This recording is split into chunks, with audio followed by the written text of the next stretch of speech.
Assalamu alaikum. This is Zainab from Zainflix, and we have a very special guest today named David. And hello, David. Hi Zainab, how are you? I'm good. David is a biomedical communicator and has worked with many companies and has also done a lot of freelance work. So, David, I'd like you to introduce yourself to us. All right, my name is David Rodriguez or David Rodriguez, however you want to use it. I'm from Colombia. I have a bachelor's degree in industrial design, but I specialized in animation and visual effects. I've been doing this for about 14 years. I wasn't originally intending to reach the medical animation industry, but rather the animation and visual effects. And it was kind of a serendipity, I guess. It was a lucky coincidence that at some point I got contacted by a medical animation studio and I started doing some freelance work for them. And I really liked it, and this is my career now. So I stopped focusing on commercial stuff and let's say entertainment related stuff, and I'm focusing solely on biomedical animation right now. Well, I've seen that you've done a lot of Houdini work and you are a sort of a Houdini expert. Mhm. So, do you think that does the name of being a Houdini artist make you a bit expensive in the industry, or people would pay you more just because you are a Houdini artist? Okay, here's the thing.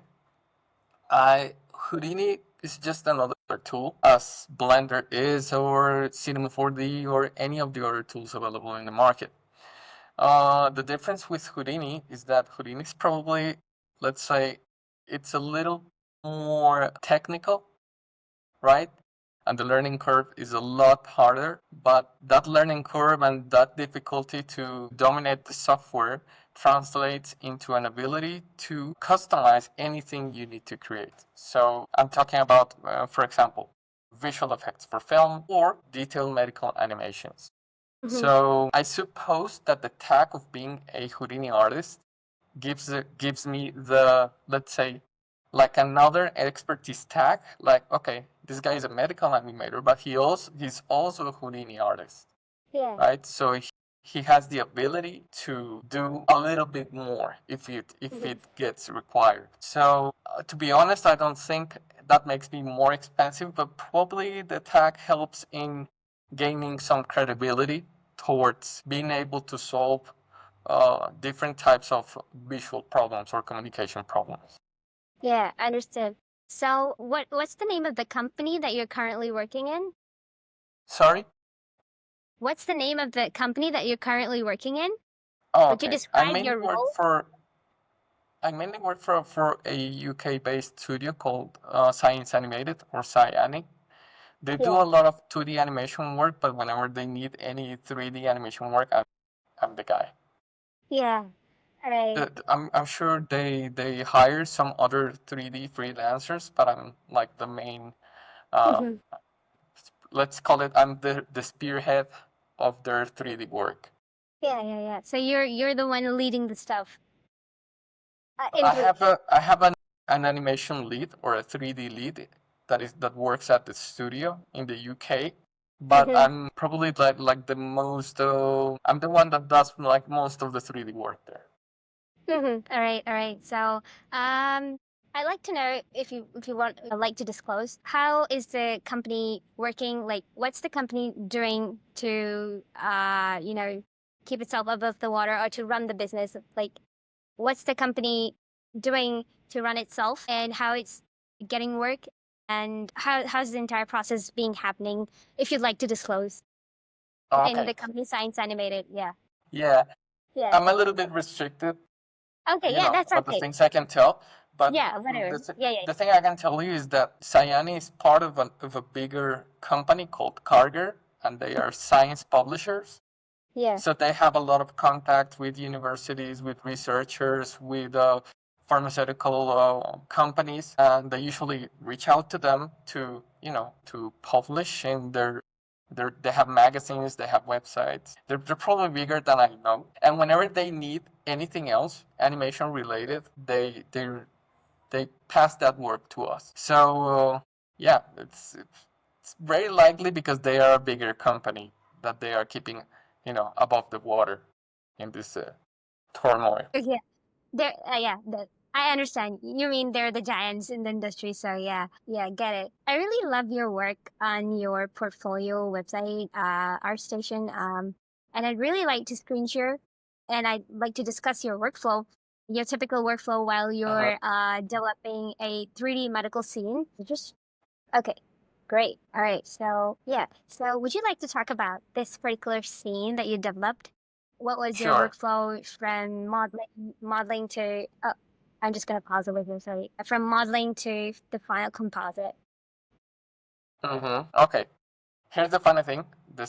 Despite the fact that I mostly work for Science Animated, since I'm a freelance contractor, I can do work for other studios, and this is one of those cases. Yeah. This was created for a studio called Mission Science. This is a fairly new medical animation studio based in the United Kingdom. They are a group of women doing or publishing or promoting underrepresented research. So it's mostly related to women's health, right?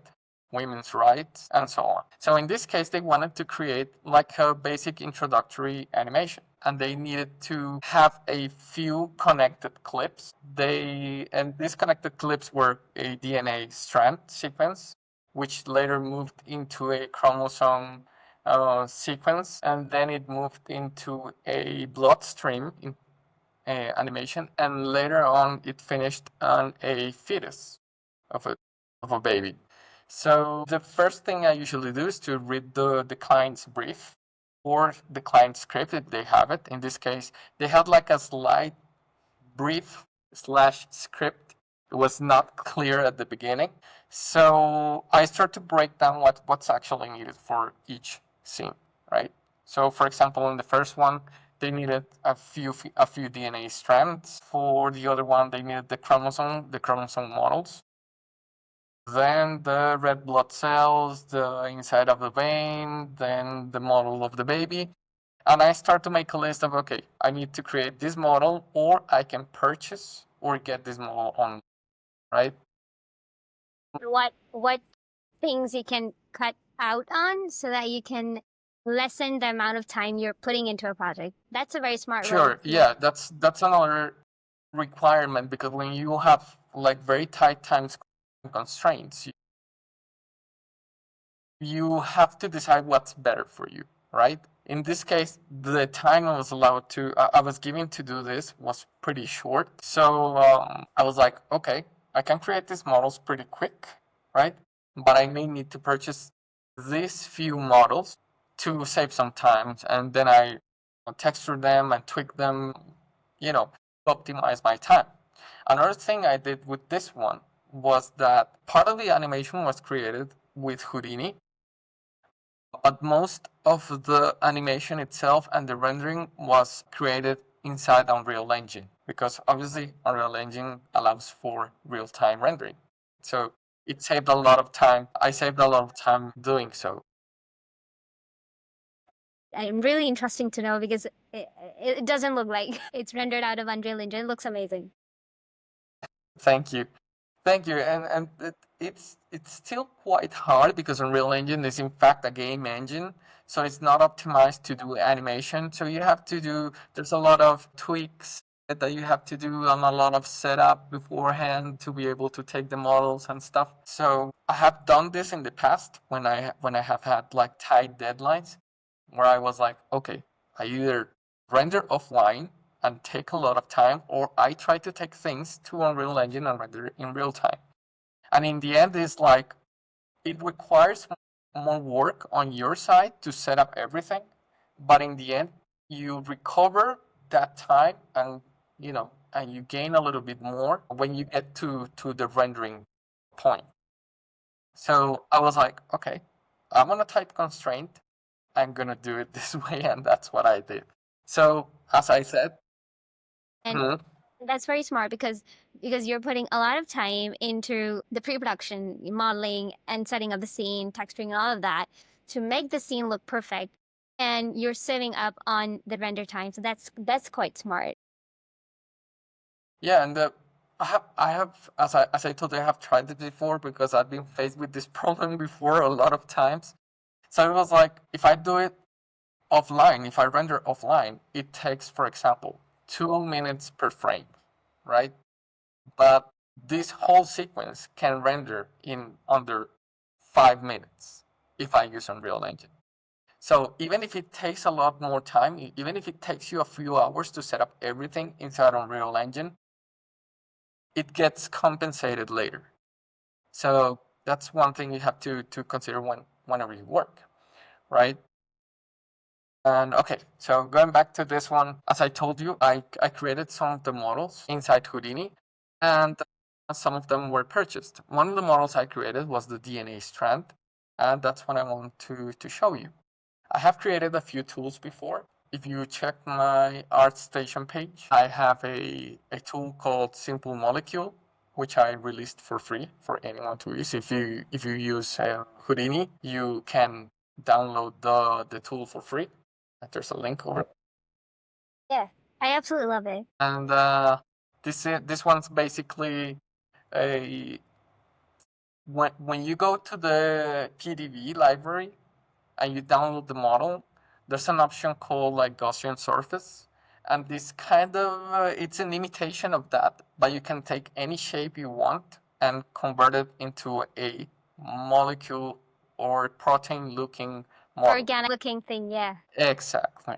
So you don't always need to have something like scientifically accurate, but you need just a basic representation of something that looks kind of like if it was a protein. So that's the purpose of this tool. In the other case, the one about the project where I created the strand, I used another let's say plugin, but it's in reality it's a Houdini digital asset at NHDA called Simple Strand. I want to share my screen to show you. See, okay.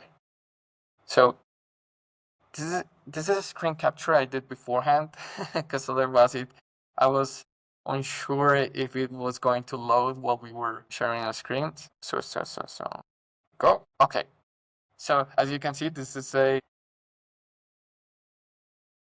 a recording I did of how you use the tool. But essentially, what the tool allows you for is to create a DNA strand from one single click. Once you load the tool, it creates a basic strand and you're able to manipulate how long it is, how many bases it has, the backbone's thickness, the detail, the colors. It automatically creates UVs for the model, and it even creates a basic swirling animation, which is the one I used in the animation clip that you already saw.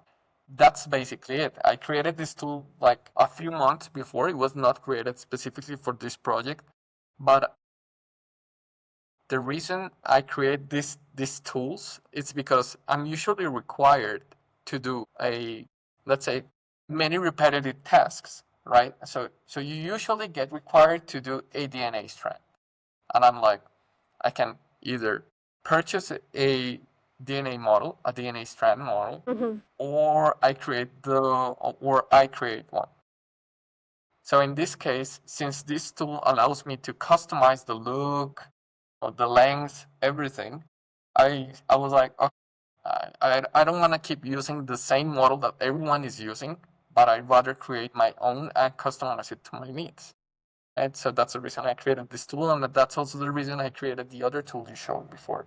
Yeah, absolutely. I love it. It's amazing. And it's very handy for someone who's working on big projects as a biomedical communicator. You constantly need to make organic looking molecules and all of that. So yeah, I'm just gonna link it down below for anybody who wants to get his hands on the plugin.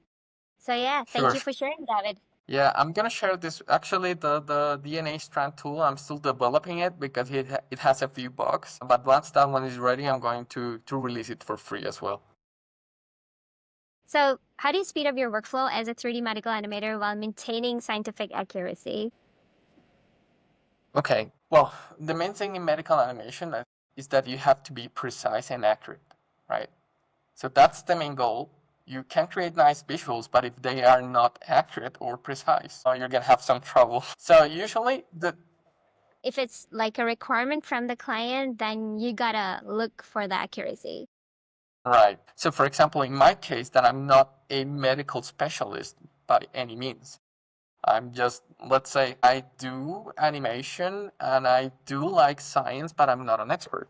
So usually the first thing I do is to make sure of the things that I need to represent or put on the screen. So usually in our studio, and any other studio for that matter, there's a science advisor or a scientific advisor. And the first thing I do is that I read the script and I send all my questions to him. And I'm like, okay, everything. I need to make sure that even the slightest color is going to be correct because we need to be very accurate. So that's the main thing. Be completely sure of what you are going to represent or what you're going to put on the screen. And after that, I what I have done to optimize my process is exactly that. I have created a few tools that allow me to, very quickly in the sketching process. And also we have, let's say, model library. The company owns a lot of models. They have been doing this for a lot of years. So they have a bunch of models and I'm like, okay, so to optimize, to speed up the process, I'm simply picking whatever I can create or whatever we already have, and using it in my videos, right? Or in my animations. And then the other thing is, once I have read the script, once I have solved all my science questions, I start to research whatever process I'm not familiar with technical wise. So, for example, I'm going to put a random example. Let's say that you have to create a cell mitosis, right? And let's say I don't know how to do it. So, I go into YouTube or I look for other sources to see, okay, how I can technically solve this visual problem, right? I need to represent the cells dividing and I need to find a way to do it in the software that I'm going to use. And after that, it's just a matter of putting everything together, following the script, following the storyboard, and you're essentially set to, it becomes smoother as you progress through the project, and that's it. Yeah. All Mhm. of those things are like very important to speed up the workflow, I guess. Yeah, and the main thing is to have a clear idea of what you're going to show in the screen. My advice to anyone trying to get into the medical animation industry or medical or animation itself is to have a clear idea of what you're going to put on the screen. Once that's and once that's clear, everything starts to roll on its own. Yeah, yeah, I get it. So tell me, David. So I'm a Cinema 4D user and I use Blender as well sometimes. But now that I use Cinema 4D, so I don't look back at Blender now. But I'm quite intimidated when I speak of Houdini, and I feel like it's really hard. So, what do you advise for people or generally 3D artists who do not know Houdini and they want to learn Houdini, but they hear about the learning curve and they get scared and they don't know how to just get started. So, what would you suggest for 3D artists to get started? Just get started with the Houdini. How do they get started? Okay, so the first thing is that you have to know that it's going to be a rocky ride. So Houdini is not an easy software by any means. I have tried some other software before. I worked with Lightwave. I used 3D Max, and nothing compares to Houdini. So the first thing is to be conscious that it's going to be a rocky ride because Houdini doesn't have a learning curve. It's like a straight 200-meter wall. It's very difficult. I still remember when I started learning Houdini, and after I watched like 10 minutes of a tutorial, I had a headache. And probably what helped me the most was to be persistent. Like, okay, I'm going to take one thing at a time, 10 minutes. I'm not going to understand everything, but I'm just going to push through it. And the other thing that I will advise anyone trying to learn Houdini is that Houdini is known for the flashy VFX, explosions, water, sand, and all that kind of stuff. But If you jump right into that, you're going to miss the basics of the software. And my advice will be to focus instead on in the basics of the software. Understand what the attributes are, how to manipulate geometry. Yeah, I mean, focus on the basics instead of the flashy features. So try to understand what attributes are, how to manipulate geometry, the different types of geometry that you have available within the software. And once you get a clear sense of the basics, you're going to be, everything else is going to be a lot smoother. So that's it. So I know there's a lot of noise about Houdini, and I understand like the hype about it. Like, okay, you just saw that, you think you can do it right away, but you have to focus on the basics instead. And I think that applies to anything in life. Like instead of going for the flashy things, just focus on the basics. And once you have a clear idea of the basics, you can continue on. Do you recommend any resource or YouTube channel that we can go to learn Houdini specifically Yeah, for biomedical communicators?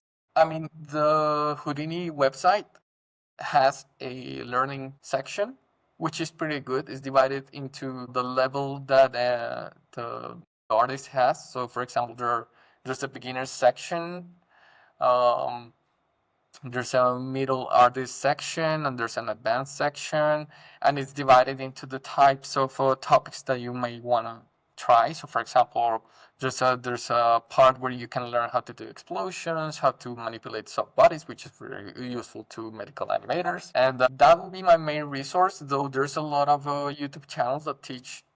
They have useful tips, but I would say like unless you're looking for something like very specific, use YouTube. But if you're just trying to learn from scratch, you're better off going to the official website and doing like their beginners learning journey. All right. Thanks for sharing your tips on Houdini. I'd like to know that you wrote some books on the topic of freelancing that I saw upon Kindle, and I'd like to know your insights because it's very isolating to be working as a freelancer. You don't have a lot of people telling you stuff about how to freelance or how to get clients or how to avoid burnout. There's a lot of stuff that you're dealing with in the phase of anxiety while you're freelancing. So I like to know what exactly does productivity means for a freelancer. What's your thought on that?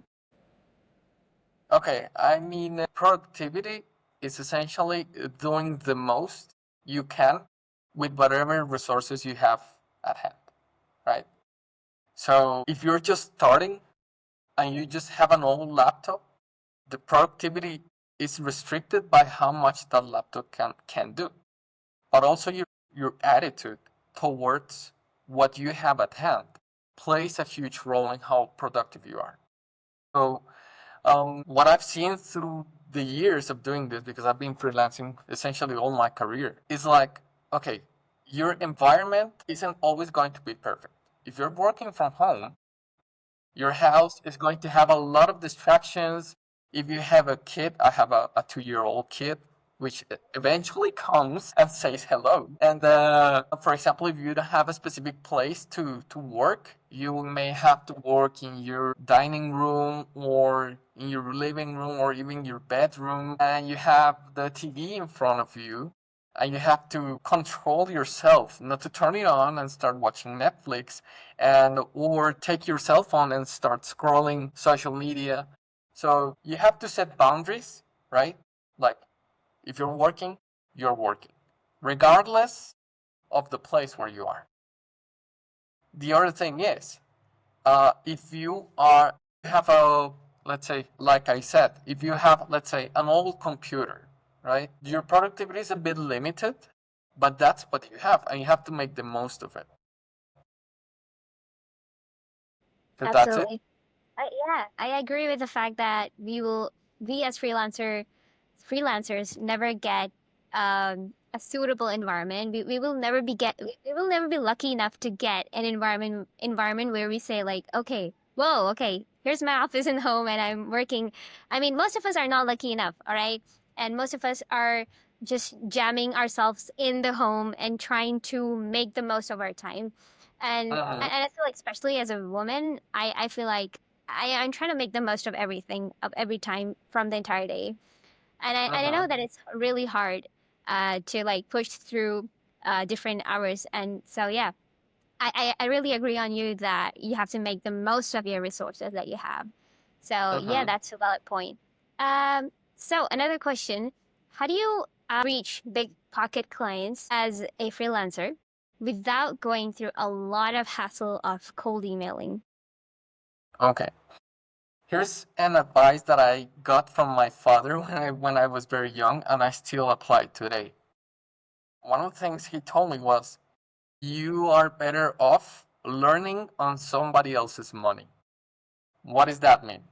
That means that if you're just starting out, don't go freelancing right away. You're better off going to work to a small studio, even if they don't pay too well, right? Because you're going to get a real sense of how the work is done, what the pipeline is, what you're usually required. But most importantly, you are going to meet some people that were most likely going to play an essential role afterwards. So this is an industry, and medical animation and animation itself. Whoever you know plays a huge role in what's going to happen next. So if you're just starting out, you may not realistically expect for a big client to knock your door because nobody knows you and nobody's going to let's say confirm that you're a great worker, right? And usually the way I have reached my biggest clients is through somebody else that I have worked before and they have referred that client to me. So when I first started, I was obviously chasing clients like, okay, please give me a project. But, it was like, but I don't know who you are. You do have like some good work, but I can't confirm with anyone else. So that's essentially it. Like you have to put your feet in the ground and realize that the people you work with plays a huge role on how things are gonna come later. So at this point in my career, I don't have to chase clients anymore because I'm simply getting work from one place or the other because I've done this like for so long. But at the beginning, my recommendation to any freelancer is, just go and work anywhere, any studio, any small studio. Get along with the people, talk to your boss, talk to your workmates, and they're most likely going to meet again in the future, or and if you're good enough and they think you're good, they're going to refer you to bigger clients. That's what has happened to me, and I think it's essentially how it worked for everybody else. So let's say you're in the zone of freelancing and you're making a lot of money, right? So, and most of the freelancers don't know how to put best use of their money. I mean, they once they're like getting in the groove of making money, they're like, oh, I'm going to spend here and there, and poof, the money's gone. So, what do you think? What's the best approach to save money and invest for the future? Okay. So, freelancing is very unstable. So there are very high highs and there are very low lows. So whenever you have a lot of projects coming to you, my advice is to save everything, make a budget, know how much money you're spending every month, and, you know, and be ready to put one chunk of that money that you're earning towards, your basic expenses, and whatever's left, I would say that start investing. If your bank gives if you can buy some stocks or anything like that to make you to have your money producing a little bit of extra income, extra passive income, that's the best thing you can do, because eventually, and this will happen to anybody, even if they are very experienced, you're not going to have any projects in your table. So just save that money, put it somewhere you can produce an additional extra money. You might have seen another type of business. You're probably very, let's suppose you're very good at cooking.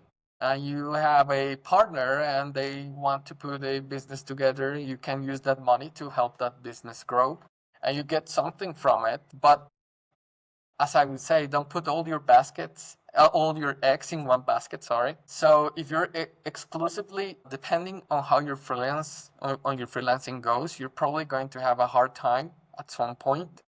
So you better take that money you have left after your expenses, of course, and make it produce something else. Have something else on the side because it may get hard, and with all the artificial intelligence wave that it's coming, you're probably going to have a hard time in the future.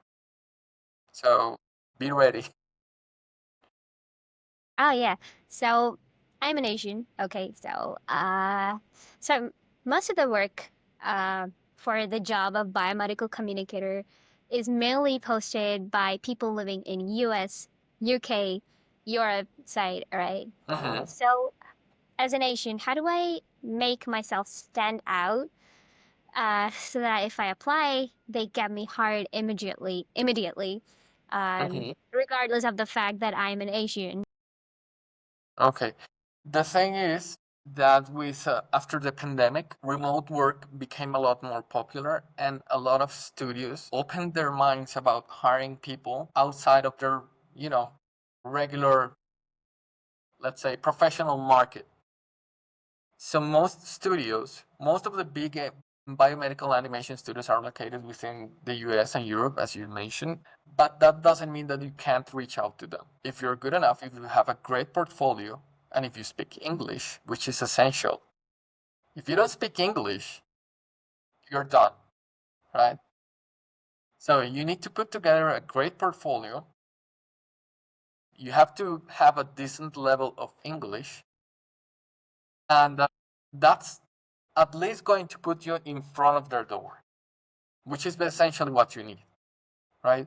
If you're good enough, there's a lot of people trying to do it, and you know, but if their portfolio isn't good enough and their English is kind of lacking, you're going to be a better candidate than them.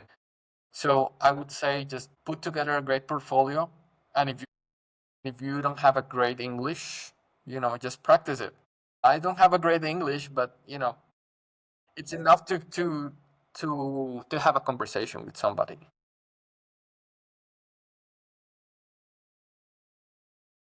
So, okay, where do you think the field of biomedical communication is evolving into with the rise of challenging AI that we see? All right. I recently had a conversation with my boss about, what's coming. AI you know, is breathing in our necks. Yeah, like we feel it here. And he was not worried. And here's the thing, different to entertainment, biomedical animation deals with a lot of protective intellectual property.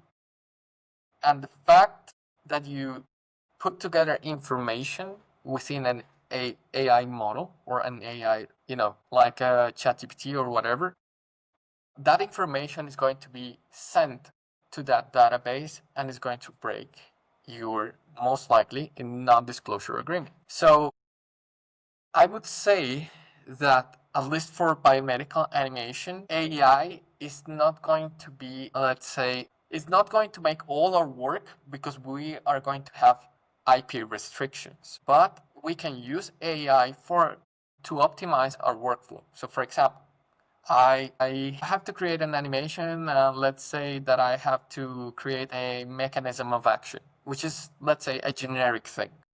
So I use a Midjourney to put together a few images, a few style images to create my board or to create a very quick storyboard. But I never use that to, you know, to output the final result. So we still have control of the client's IP and the final output. So the way we see it with my boss is like, okay, these models are going to get smarter, but as long as there is no IP protection, we may be limited to use it publicly, right? Unless we create our own AI inside the company, and that's going to take a lot of money, a lot of work. Yeah. We may only use it to speed up our workflow. And with generic things, as I said, like, let's say, once again, the mitosis. So I create a quick mitosis animation to show to the client, okay, we're going to do something like this, right? So that's the way I see it. It's like, okay, it's going to be an additional tool. It's probably going to make teams smaller because one person is going to be able to do a lot more work, but it's not here to replace us yet, just yet. It might do it in a few years, but as the things are right now, we're still a bit restricted to use it. Yeah, I agree. So, well, how is AR and VR impacting the field of biomedical communication, and how can we exactly leverage it? Okay, the thing with VR and AR is that they allow for an additional experience to the final user. So what I've seen throughout these years is that AR is usually used whenever, for example, there's an expo, right? And they want to show something flashy and immerse the people into whatever the environment they want to create, right? So considering that, once again, AI is coming and a lot of content is going to be created with AI, VR gives us a way to interact with whatever we create, right? And that experience is going to be a lot more valuable as we move ahead into the future. Because once again, if everybody's created like junk content with AI, an experience, an immersive experience becomes more important. So I would say that it's already a trend, VR and AR in biomedical animation. And if you're just starting, I would say just, start to learn it because we might need it for the future, for the near future. Yeah, absolutely. I've seen a lot of great work with Random 42 and Mad Micro. Mhm. Yeah, they do a lot of great work. I mean, I guess we all dream to be there someday. Yeah, so especially They're Random 42. great. Yeah, they're awesome. They're the giants of the industry. I feel like a lot of good biomedical communication agencies or companies are based in UK. Yeah, most of them are from the UK, but I've seen a lot of great studios like popping up in Spain, for example, and obviously the US and across Europe. I've seen some great studios also popping up in the Netherlands. So I mean, the industry, I feel like the industry is growing despite the fact that there's a kind of a crisis across the globe. So, I mean, it's kind of weird. We're living in weird times. Yeah, we are absolutely because currently we are the entire world is going through a crisis after the COVID-19 happened. Um, Everything went down. Yeah. So the entire economy of the world basically went down, and the prices of everything hiked up. So yeah, it's interesting how there's more work required for 3D artists, despite the fact that the economy is crashing. Yeah, exactly. And despite the fact that AI is already here, we have seen a rise in work. So, Solely. So thank you so much, David, for giving me so much of your time and appearing on this podcast despite your busy schedule. Thank you. I'm really honored to have you. And yeah, thank you for inviting me. It was great being here and just chatting about our industry a little bit. I hope some of the information I gave here was useful to all of you. Yeah, thank you very much. I wish you all the success in your career as well.